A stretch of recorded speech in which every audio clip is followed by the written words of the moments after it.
좋아요 눌러주세요. 시청자 여러분 안녕하십니까? 2월 17일 비즈니스 투데이의 홍민입니다.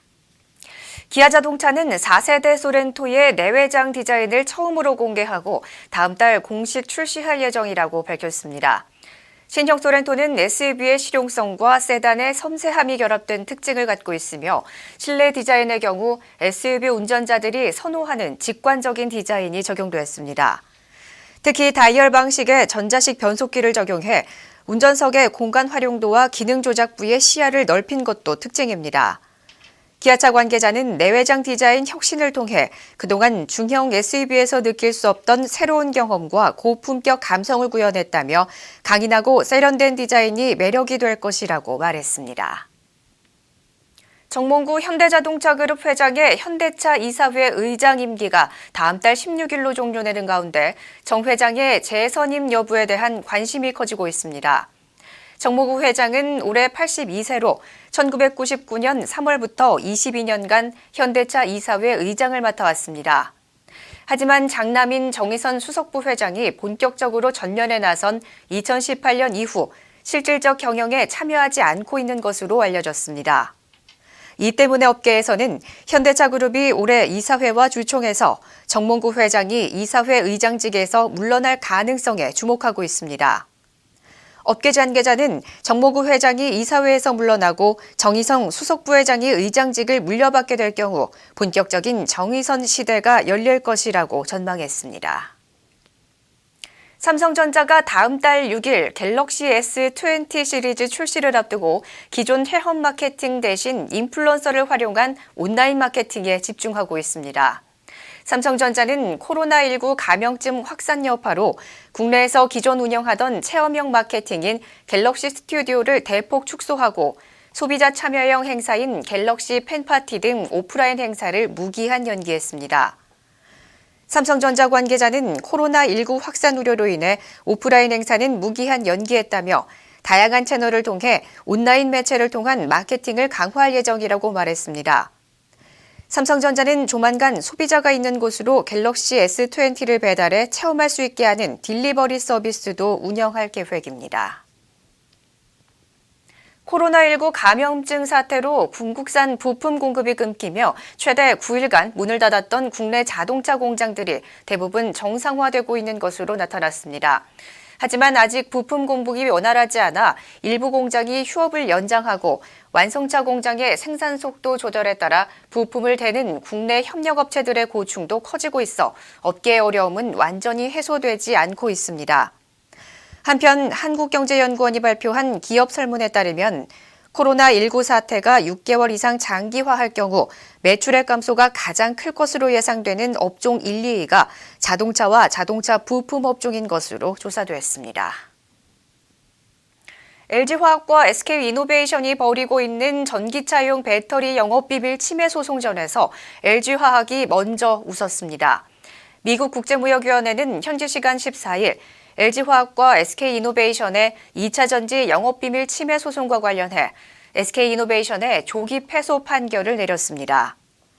LG화학은 이번 판결은 ITC가 소송 전후 과정에서 SK이노베이션에 의한 악의적이고 광범위한 증거 훼손과 포렌식 명령 위반을 포함한 법정 모독 행위 등에 대해 법적 제재를 내린 것이라고 설명했습니다. 앞서 LG화학은 지난해 11월 5일 ITC에 SK이노베이션이 증거를 인멸했다며 조기 패소 판결을 요청한 바 있습니다. HDC 현대산업개발이 서울시 서대문구 홍은 제13구역 주택 재개발 정비사업 시공사로 선정됐습니다. 홍은 제13구역 정비사업은 서울시 서대문구 홍은동 11번지 일대에 지상 15층짜리 공동주택 12개 동을 포함해 총 827세대를 신축하는 재개발 사업으로 총 공사비는 1,894억 원입니다.